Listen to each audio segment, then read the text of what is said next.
One of the things they need to do desperately is build a new fan base. I feel like baseball has easily slipped to be well behind football, behind college football, behind the NBA. It's probably number 3. The analytics that have taken over every sport, starting with baseball, have worked to make those games more interesting and more exciting. Whereas for baseball, it makes it more boring. There was 3 minutes and 52 seconds between balls put in play. So all my friends who said nothing ever happens in baseball, they were right. Baseball has to see that somebody else is having a lot of success with their game, their sport. It's easy to fill an NFL stadium, even with 80,000 seats, once a week. Right. Once every other week, because you don't play at home all the time. That's right. Baseball has a bigger challenge. It says here, I know how to fix it. You're not only bringing up the problem, you're not complaining. Right. Like, you've got solutions here. That's the whole point. Right. Yeah. I know what's wrong, and I also know what's right. Let all kids accompanied by an adult, age 10 and under, in for free. To every Major League Baseball game? Every Major League Baseball game. How does that work? I said, I learned that people really want to love baseball, but they want to be loved back. But the fans are the ones who are burdened with, for the rest of their lives, they don't know what to do with their A's hat anymore. Manfred actually waived fees that you usually have to pay in order to move from one city to another. So they were greasing the skids. They wanted baseball out of Oakland. A lot of the owners these days don't get into it because they love baseball. You know, in the past, the teams were family owned. The key buzzword here is competitive balance, but really it's competitive imbalance. Not spending it is, it's stealing. Let's call it what it is. It's stealing. And nobody ever tries to actually, win baseball games. You have to have a salary floor. I hate the gambling. It is a really bad look for an industry to spend a century saying, we're the sport that doesn't do gambling, and then whoops, now there's money to be made, so we're gonna change on a dime. You're important to me. And that's the thing that baseball really needs to work on. Jane, congratulations not only on the career, but anytime somebody puts out a book, and it's titled Make Me Commissioner, by the way, available everywhere, that is something to be discussed. So congrats, and thanks for joining me. I appreciate this. Little chutzpah, huh? Yeah, exactly. Exactly. Right from the start. Right from the start. I want to talk about baseball in a sense of just my lifetime to start with. I felt like when I was a kid in the 80s, baseball was right up there with football, maybe even above basketball, certainly above hockey, and just interest in conversation and what people were paying attention to and participating in. At some point, I feel like baseball has easily slipped to be well behind football, behind college football, behind the NBA. It's probably number 3, and I think hockey's actually competing with baseball these days. What do you think? Well, the numbers show that you're right. And even though Major League Baseball has, belatedly started to take steps to try to remedy it, they were so late to start to make changes. It's like turning a gigantic boat around without any little tugs to help get it into port. Right. It just doesn't move fast. It's understandable. What worked so well for so long, but they had the field to themselves. There was no NBA, there was no NHL, there was no NFL for most of the time that baseball was asserting itself as the national pastime. And when the other sports, being younger, had the advantage of being able to adapt to the present and change and make new rules without people going, oh, yeah, you can't do that. It's sacrosanct. So the NBA installed a 3-point line, and the NFL discovered that analytics means that you should go for it on 4th down. So the analytics that have taken over every sport, starting with baseball, have worked to make those games more interesting and more exciting. Whereas for baseball, it makes it more boring, and it made it glacially slow. In 2021, before they started doing anything to fix it, before they hired Theo Epstein as the czar of making baseball fun again, there was 3 minutes and 52 seconds between balls put in play. So all my friends who said nothing ever happens in baseball, they were right. That's what happened. I think other sports are more digestible, and everybody is talking about how football is king. I don't deny that. But you talk about your team, your football team, playing one game a week, typically on a Sunday where most people are not working, or a Thursday night or a Monday night where they have the opportunity to watch their team. It's just so much more easy to consume, I think, than other sports. Now, that's And the defined. And defined. and defined. And that's just the inherent nature of other sports versus baseball. So how's baseball supposed to break away from that? How can baseball become more digestible? Well, I don't never thought of it as digestible, but okay, I'll go with All that. right. I think there's two things. There's baseball has a couple of institutional things that hamper it. One is the length of the season. Yeah. And I have to say, it's 162 games, and it seems to go on forever. And now, the World Series will end in either the last day of October or the beginning of November. And it has endless inventory, numbers of games and seats. So it's easy to fill an NFL stadium, even with 80,000 seats, once a week, Once, right. once every other week, because you don't play at home all the time. That's right. Baseball has a bigger challenge. And it also has lost the attention, as you pointed out, of kids. Now the thought that you were like a little kid in the 80s is sort of daunting to me, but Sorry. okay. It's all right. It's all right. I forgive you. Like these little young boys, they're so cute. Anyway, so uh, one of the things they need to do desperately is build a new fan base by showing how exciting the game really can be.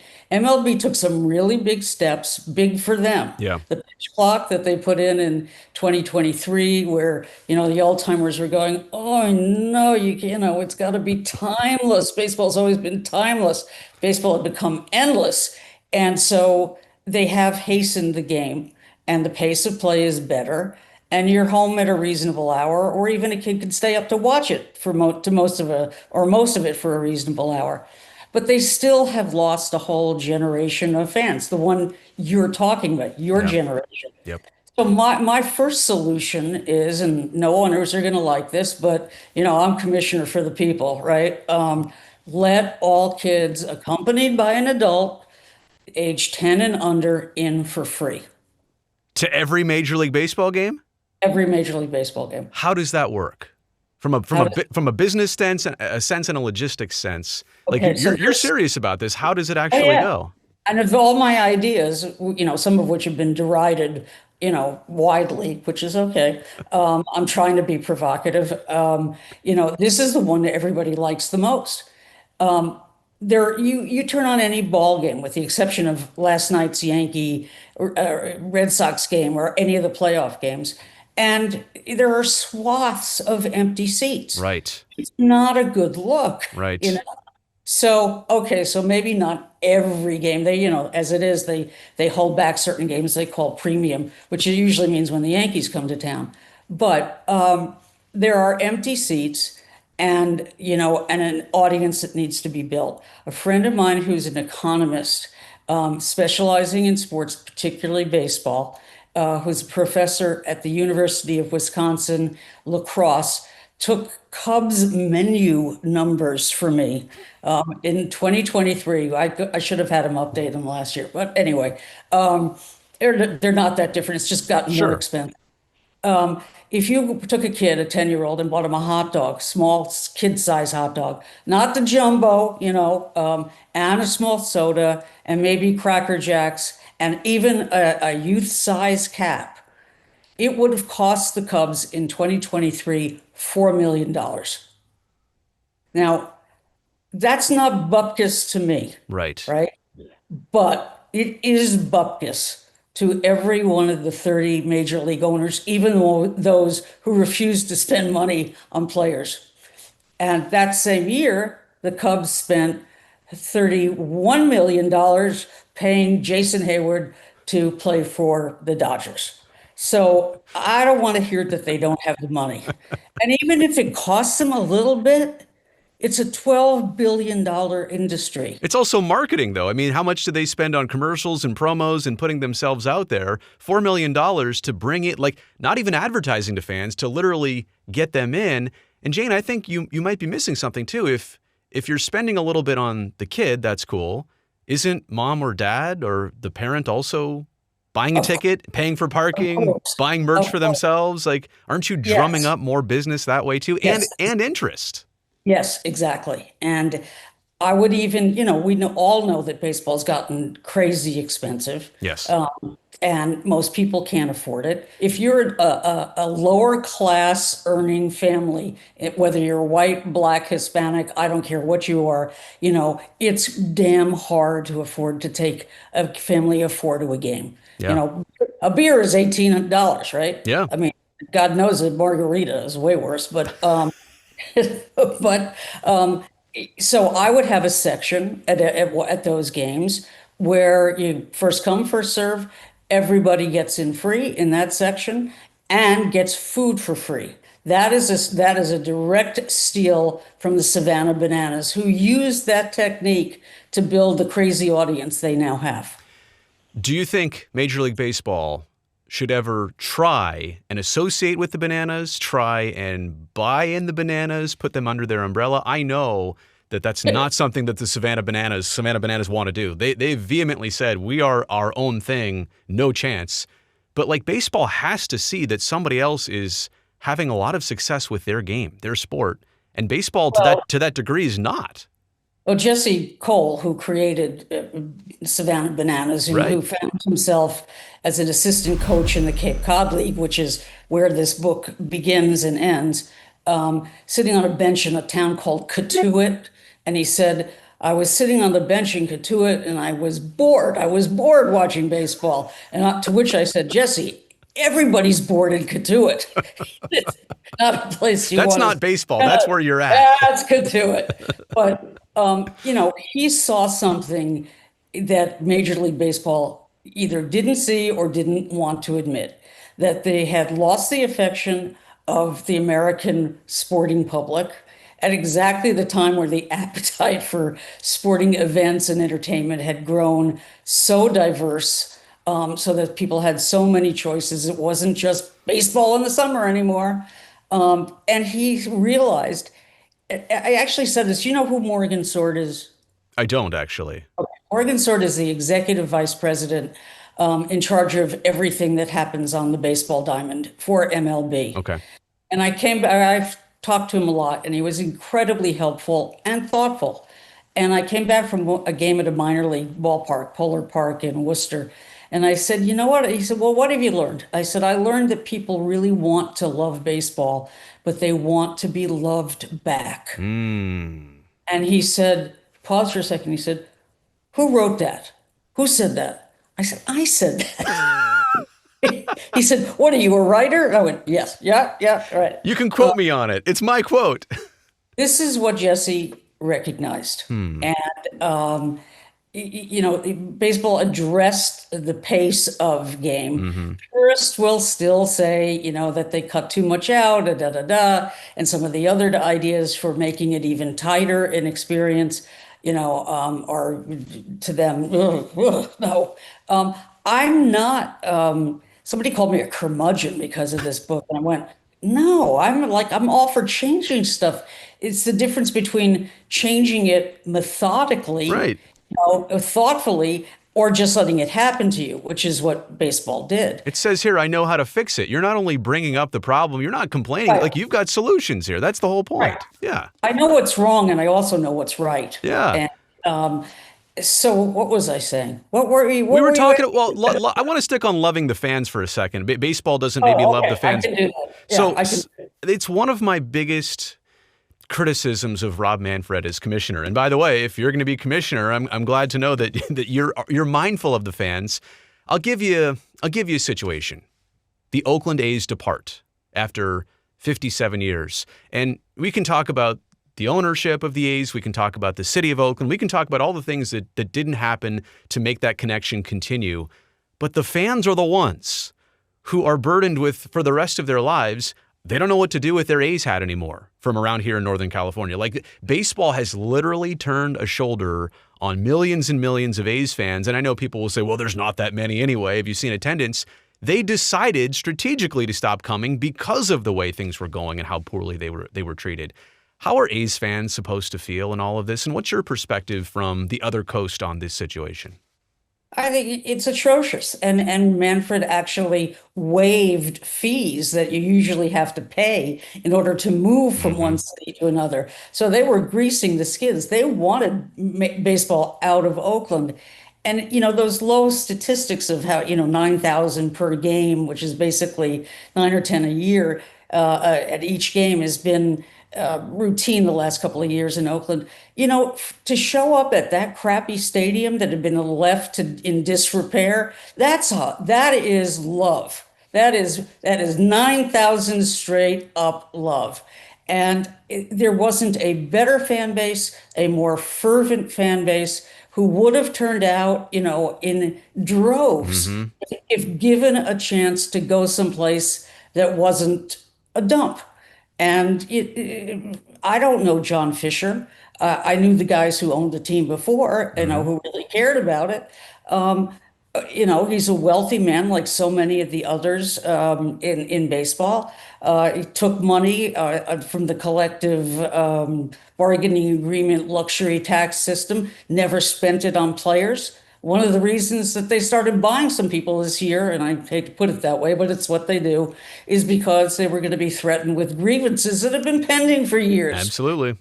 So, a lot of the owners these days don't get into it because they love baseball. In the past, the teams were family owned. And I'm not saying that they were not barons of business or that they treated baseball players, fairly in the years before Marvin Miller came along and, formed the baseball players union, but they really cared about sport. And you have that less and less. How do you explain Bob Nutting in Pittsburgh? It's a difficult one right now, and especially coming off a bad season and saying we're going to stay the course on payroll and front office. You could say you want to win, but you have to implement change. And actually, I'm glad you brought up the Pirates. Jane, there's this other conversation around baseball, and the key buzzword here is competitive balance, but really it's competitive imbalance. I'll simplify it like this. You've got a lot of teams that are trying. At least they're spending and trying. And it could be the Yankees or Padres or Mets or Dodgers, whoever else. Then you've got a lot of teams at the bottom who are not paying, the Athletics, the Pirates, several others. But it also feels like there's a bunch of teams in the middle where you can't tell if they're even trying or not. It's almost like they just want seasons to go on so that their team valuation increases, the owner gets a little bit richer, and nobody ever tries to actually, win baseball games. How do you see competitive imbalance? Do we need a salary cap, like a hard cap? Do we need a salary floor? What do we need to do? Again, you're dead on right. Roy Eisenhart, who ran the A's for his father-in-law, Wally Haas, when Hmm. they were at their height in the 80s and, with the Bash brothers and all those good guys, said to me, because he now teaches sports law at the University of San Francisco, um, uh, you know, that's the problem. Basically, by April, that half the teams are done. They're just done. And so, how is that a way to cause somebody to tune in? What are you giving them, a reason? What reason are you giving them to come to the ballpark? And the answer is not many. In Hmm. Pittsburgh, it's Paul Skeens and pray they don't trade him yet, right?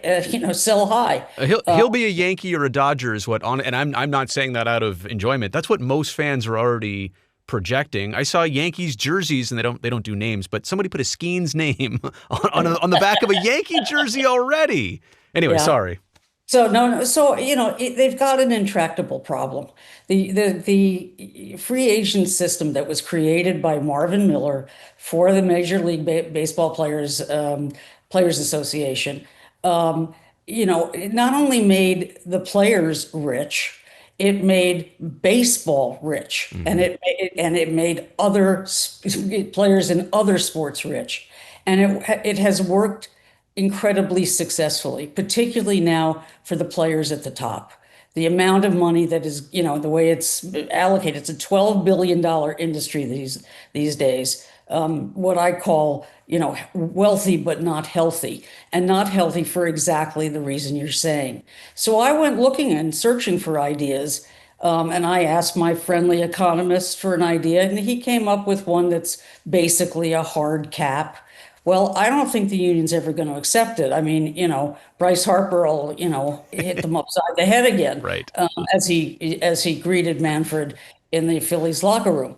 And another friend, Daniel Okrent, great baseball writer, who actually created Rotisserie League, which, by the way, is the reason for analytics. He's the bastard you want to go. He It's meant his he fault. meant he meant well. It's his fault. He came up with one that's sort of a variation on the theme, but gives the big teams, the Dodgers, the Yankees, Cubs, Red Sox, the teams with so much more income from television Hmm. because they have packages that pay them, in the Dodgers case, $8.3 billion over 25 years. Compare that to the Kansas City Royals, who were making 40 to 45 million a year. So it's just like not fair, Yeah. right? Yeah. So he came up with a system that is similar to what my economist did, but rewards the big franchises with bigger shares of the whole pool of money to compensate them for, what they invested, because it costs them more to buy a team. Right. And I talked to Roy Eisenhart about it a lot, who said, gee, I thought they would have solved this years ago. It's like, a married couple that's been fighting over who picks up the socks off the floor for 30 years. I say it's actually more like Edward Albee characters, George and Martha, in Who's Afraid of Virginia Woolf, screaming at each other. So I would institute, here's what I would do, at least to start, because I think if you don't call it a cap, you got a prayer of doing something. You have to have a salary floor. Hmm. And you can achieve a salary floor of 100 million or 120 million, which would be respectable compared to some of these guys, by increasing the luxury taxes and attaching to those luxury taxes real penalties if you don't spend that money, which a lot of them have just pocketed it. Okay, you lose draft choices 1 year, you lose five guys off your 40-man roster the next year. Right. I mean, there are three strikes, Real and real yeah, penalties. real penalties, because not spending it is it's stealing. Let's call it what it is. It's stealing. Wow. And it's another reason why every time this subject comes up, the players union and the players understandably don't trust anything ownership wants or proposes. It is so institutionally baked in that you can't trust them. And when they're doing stuff like that, Yeah. who blames them, right? Well, I hate to say it, but if we make you commissioner, Jane, like right now, you'd be facing almost an inevitable lockout, I think, in the 2027 season. I'm not if I'm commissioner. You would save us? You would stop it? The one thing that Manfred did this, I mean, a lot of this is not his fault. This took generations to Yeah. develop. So let me be clear about that. But to go to spring training, or it was actually at the January, and to say, you really better expect a lockout December 2nd, 2026, because, it's actually the new norm, and it's kind of good because it's like using a 22 rather than a nuclear weapon. How in God's name is that a way to say to fans, we want you to come to the ballpark? Right. To the ballpark, get involved with the sport, learn to love it and to understand it and to love a team and a player. And then, by the way, we'll lock you out too, because they're not just locking the players out, Right. they're locking the fans out. And so that's one thing I wouldn't do. I've yet to run across anybody who says, "Oh no, that's not going to happen. They'll figure it out." And I guess I'm going to add your expertise into this and say you probably agree it's going to happen to some length or duration. I'm afraid so. And and it's not just an imbalance between teams, but the minimum salary in baseball is much lower than it is in the NBA and the NFL. And there was a big, chasm between what the richest players wanted last time around and what some of the younger guys who were getting the minimum. The minimum, I think, was 760 either last year or this year. And I'm not insensitive to the fact that a lot of people work really hard to make $70,000 a year. So that sounds pretty good. But in a $12 billion industry, it should be better. If there's got to be a better way, a fairer way to share it. Jane, as I told you before, I literally just got the book. It recently came out within the last month or so. Yes. So Yes. I'm going to give this the full dive. I've cherry picked a little bit. You mentioned the free games for 10-year-olds, 10 or younger, right, at Major League Baseball games. Is there any one other thing that you could either sell me on or tease me on here real quick before I dive into this book, and for anybody else who may want to pick this up? Yeah, there's a lot of things. But let me start with this. If you want kids to have purchase on the game, which is what you want, Right. you got to get them down there to feel what the grass feels like and what the dirt feels like. How many years has it been that baseball has invited the children of season ticket holders to come run the bases? No, everybody gets to run the bases, not all at one time, Right. but after every game. What's it going to kill those groundskeepers to wait a little bit, right? You think their size 6 PF Flyers going to wreck it? I mean, no. So that's one thing. For which reason I would change how there were commercials instead of doing the 2 minute and 15 seconds every half inning. It would be we go back to the 95 it used to be, but have longer periods, breaks between the third and the fourth and the sixth and the seventh, where you could do some of those goofy banana things, Right. calling attention to themselves, and that, let the babies crawl on the baseline in their diapers. I love that. Let a kid run with the presidents or the sausages or whoever they are on the outfield track. And there was a thing I saw at a Bananas game where a party animal, those are the guys in Yep. pink, Yep. and they're really buff. And it's not all family friendly. Somebody told me the other day, the party animals don't keep their shirts on, right? And they are all really, really cheesecakey. And apparently it's very popular now for bachelorette parties to go and Oh, okay. well, this guy goes into the stands and he sits down next to this little boy. And the kid is like, whoa. Now he's young enough. He doesn't know the difference between a pink party animal and a, pinstriped Yankee. All he knows is this is a baseball player. And he came over and sat down next to me. And the next thing he does is he hands this kid a pen. And he says, would you sign my jersey? Wow. Now, the Bananas do that. And Yeah. from a distance, I didn't understand this at first. At a distance, a lot of their uniforms look dingy. They're like, your mother's laundry if she wasn't paying attention.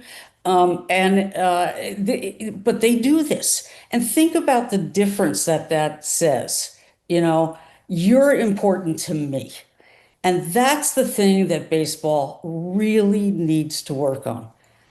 Other thing, I had a grandfather whom I never met. He died fairly young, who was a bookie and a rum runner. So I come from very good stock, right? All right. All right. And he serviced the polo grounds. For which reason my father, long dead now, was the water boy for the New York Football Giants in 1927. Wow. A lot of people think other things happened in 1927, but in my family, little Morty was the water boy. Okay. I hate the gambling. I understand why it was inevitable. It is a really bad look for an industry to spend a century saying, we're the sport that doesn't do gambling. And then whoops, now there's money to be made. So we're going to change on a dime. And I think the real PR hit. So just imagine if they called a press conference and said, you know what, we now have this extra revenue stream. And it's not small change, right? So we're going to take, in my wildest dreams, all of it. Okay, we're going to take half of it, and we're going to establish Major League Baseball training academies in every major league city where there is currently not one. There are 6 now, with equivalent facilities, coaching and opportunities that they provide in the Dominican Republic for the players who are now basically Latin American, now about 30% of all major leaguers. Let's find a way to repair the fact that they've allowed the amount of Black American major leaguers to dwindle from near 20% to 6%. Never forget why you wear your hat backwards. It's not because Babe Ruth did it. It's not because, Randy Johnson did it. It's because Ken Griffey Jr., who was everything, did it. And when baseball lost its black core, one, it lost some credibility because you could celebrate Jackie Robinson every April 15th if you want, but what are you really doing? They've started, to make efforts. I applaud them for it. It's not enough. It's all about the money. Make academies in each city. Let inner city American kids learn the game as well as kids outside the country. You know, it's amazing. You started off by pointing out one flaw of baseball, but it expanded into so many other areas and regions. Like, this is not just a surface level problem. There are so many things that are deeply entrenched, like in this game, in this sport, in the culture of baseball. And so, Jane, that's why I'm glad you're addressing this. I'm glad there's a book on this. I hope everybody checks it out. I can't wait to give it a full dive. But thanks for even talking about this stuff. Oh, my pleasure. We know it's out there, but it's sometimes like it needs the conversation too. Well, So you brought up the pitching, right? yeah, And it's the one thing we haven't touched on. yeah. Anybody who watched the Yankees Red Sox game last night saw something that is so rare now in baseball, a young stud hurler being allowed to pitch his game. Cam Schlittler, Careful. yeah, uh, pitched 8 shutout innings, striking out 12 for the New York Yankees. And it's at one point the ESPN guys, I can't remember whether it was Buster Olney or somebody else, said, when he came back out of the dugout, when Aaron Boone, the Yankee manager, allowed him to come back out for the 8th inning because people thought he was done after 7 because, oh my God, somebody went 7 innings. The average number of innings that a starting pitcher goes now because of analytics Right. is 5.2, right? So for somebody to be given that kind of, they call it a leash. I mean, I call it freedom, to show how good you can be, right? And he did. And so when he came out, the reception from the stands, it was overwhelming. It wasn't just because of the quality of what he was doing, it was because he was allowed to do it. Yeah. Uh, and they're tearing arms right and left. Now this is a kid who used to throw 93 in the minor leagues. And now suddenly 2 years later, he's throwing 98, 100. He threw 6 100-mile-an-hour fastballs in the first inning. So immediately I'm thinking, did he go to Driveline, the data-driven test center where my book begins? Right. He went to the Yankees gas station, which is what they call their pitching facility, which is totally up to date, which was designed by a Driveline guy. So who knows how long his arm will hold up. Yeah. The fact that they haven't figured out how to address it, lowering the number of innings that guys are throwing isn't doing it. If it was doing it, there wouldn't have been 70 more guys needing Tommy Johns this year. But it's not just unhealthy for those guys. Yes, a lot of them can come back. Let's look at Ohtani, who's had 2 and has come back. I'll be interested to see how many innings they let him go, right? But it's unhealthy for the game because what did you used to want to go out to the ballpark for? Oh, a good matchup, like 2 pitchers or pitcher batter, and I want to see Dave Stewart or Randy Johnson go a complete game, maybe, You want to see a perfect game. I would love to see that. Yeah. I was talking to Davey Roberts the other day, well, 2 weeks ago, I guess, in Baltimore when the Dodgers visited there, and Ohtani substituted for Glasnow, who was called in sick that day. His back was hurting, and he threw 11 100-mile-an-hour pitches in three, I think it was 3.2 innings, but don't hold me to it. Might have that wrong. And he was what we all say we want in a player. He was like, give me the ball, Yeah, coach. yeah. Put me in, coach. He's that kind of guy. But there is an argument that he shouldn't be pitching at all, I which agree. Dave brought up and said, Barry Bonds says he shouldn't be pitching at all. What happens if he goes for number three? It's the surgery is vastly improved, but it isn't just what they're doing in the max heaves in their starts or in their warm-ups. It's what they're doing as little kids.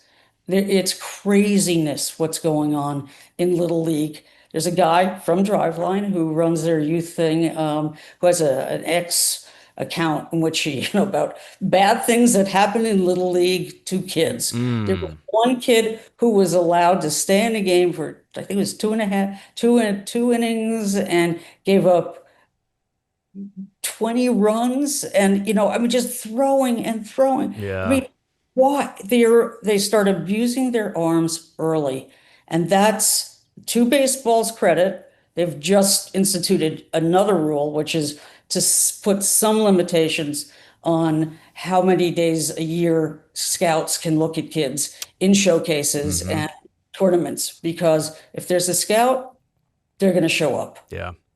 Jane, you make so many great points. Manfred is on the way out eventually, so whether this was just a title or if it's for real, I'm good either way. But thank you so much.